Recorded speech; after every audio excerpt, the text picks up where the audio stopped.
नमस्कार दोस्तों, आज हम बात करने वाले हैं ऐसे महाराजा के बारे में जो कभी भी युद्ध के मैदान में हारे नहीं, लेकिन इतिहास से हार गए। इनकी कहानी जानकर आपकी आत्मा कांप जाएगी। कहानी है संभाजी राजे की उर्फ छाबा की। अगर ये ना होते तो आज हमारे भारत का हुलिया कुछ और ही होता, लेकिन दुख की बात है कि बहुत से लोग इनके बारे में जानते ही नहीं हैं। तो चलिए जानते हैं इनकी कहानी। संभाजी राजे का जन्म 14 मई 1657 को पुरंदर किले में हुआ था। ये पुणे से लगभग 50 किलोमीटर की दूरी पर है। ये शिवाजी महाराज की पहली पत्नी साईबाई के बड़े बेटे थे। वो महज 2 साल के थे जब उनकी मां की मौत हो गई, जिसके चलते उनकी परवरिश उनकी दादी जीजाबाई ने की। एक वॉरियर युद्ध शक्ति से नहीं बुद्धि से जीतता है, ये इन्हें बचपन से ही सिखाया गया था। ये 13 साल की उम्र तक 13 भाषाएं सीख चुके थे और कई शास्त्र लिख डाले। ध्यान दीजिएगा, पढ़ डाले नहीं बोला, लिख डाले। बुद्ध भूषण और 7 शतक जैसे कई शास्त्र लिखे। जब वो 9 साल के थे तब औरंगजेब ने शिवाजी के साथ दोस्ती का हाथ बढ़ाया और अपनी राजधानी आगरा मिलने के लिए बुलाया। तो शिवाजी ने संभाजी को अपने साथ चलने के लिए कहा। घोड़े पर बिठा के 1250 किलोमीटर का रास्ता तय करते हुए जब ये आगरा पहुंचे तो औरंगजेब ने पहले तो इनकी बेइज्जती की और फिर इनको गिरफ्तार करके कारागार में डाल दिया। लेकिन हिम्मत देखिए, इस सिचुएशन में भी ये घबराए नहीं और वहां से बाहर निकलने की तरकीब ढूंढने लगे। और एक दिन अपने प्लान के तहत ये दोनों मुगलों को चकमा देकर भाग गए। ये आगरा से सीधे पुणे की तरफ जाने के बजाय उत्तर में मथुरा गए। पूरे मुगल साम्राज्य में हल्ला हो गया कि छत्रपति शिवाजी महाराज अपने पुत्र के साथ भाग गए हैं और जगह जगह इनकी खोजबीन शुरू हो गई है। इसलिए भागने के बाद दोनों ने अपना हुलिया बदला ताकि पिता पुत्र की जोड़ी देख कोई पकड़ ना ले। इसलिए छत्रपति शिवाजी ने संभाजी को मथुरा में कृष्ण जी पंत के यहाँ पर छोड़ दिया और खुद एक साधु का भेष धरकर मथुरा से काशी के लिए निकल पड़े। सोचिए, इस समय संभाजी सिर्फ 9 साल के थे। ये उस समय घोड़े में बैठकर काशी प्रयाग होते हुए रायगढ़ के पास पहुंच गए। इन्होंने सिर्फ 28 दिनों में 2250 किलोमीटर का रास्ता तय कर दिया था। संभाजी महाराज ने 16 साल की उम्र में अपना पहला युद्ध रामनगर का जीता था।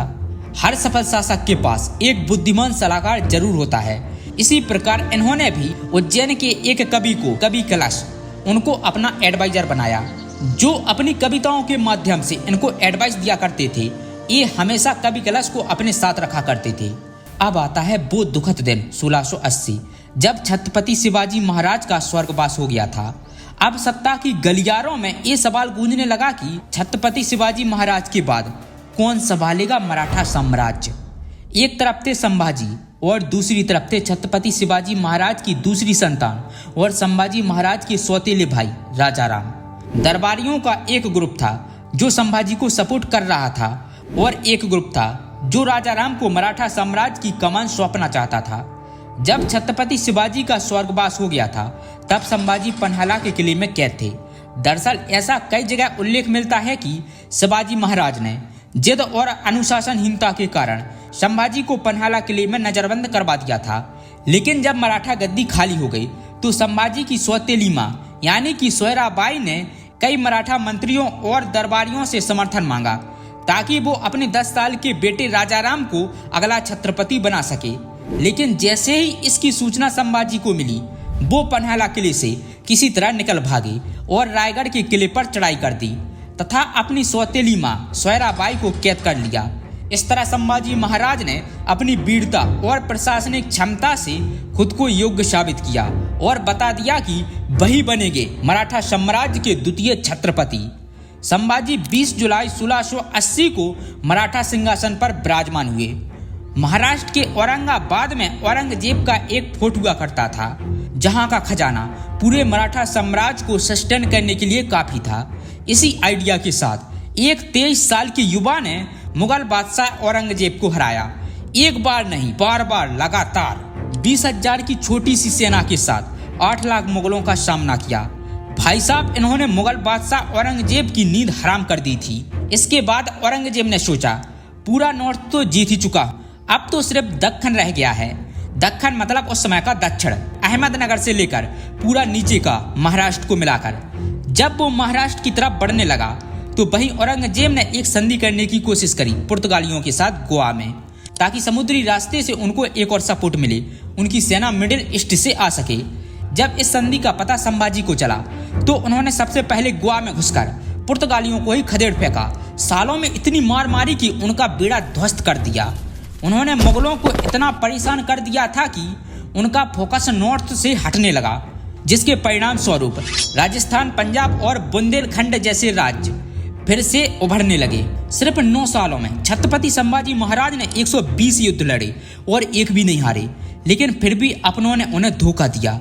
गडोजी सिल्के संभाजी की पत्नी येसुबाई के भाई थे। संभाजी राजे ने उन्हें वतनदारी देने से इनकार कर दिया, क्योंकि ये शिवाजी महाराज की पॉलिसी के अगेंस्ट था। इसी बात का बदला लेने के लिए जब छत्रपति संभाजी महाराज और कवि कलश एक सीक्रेट रास्ते से गुजर रहे थे, तब गडोजी सिल्के ने ये इन्फॉर्मेशन औरंगजेब तक पहुंचा दी और जिसके परिणाम स्वरूप दोनों को पकड़ लिया गया। औरंगजेब अंदर तक खुन्नस खाया हुआ था संभाजी से। कवि कलश और संभाजी महाराज को जोकरों के कपड़े पहना के ऊंट से उल्टा टांग दिया गया। उल्टा टांग के पूरे शहर में घुमाया गया। बहुत मारा पीटा। लोगों को कहा कि इन पर पेशाब करो, इन पर पत्थर मारो। उसके बाद बुलाकर बोला, मेरी 3 शर्तें हैं। पहली, मराठा किंगडम मेरे हवाले कर दो और मुझे पूरे भारत का राजा मान लो। दूसरी, मराठाओं का सारा खजाना मुगलों के हवाले कर दें। तीसरी, अपना धर्म परिवर्तन कर लो। मेरी ये 3 शर्तें मान लो, मैं तुम्हें जिंदा छोड़ दूंगा।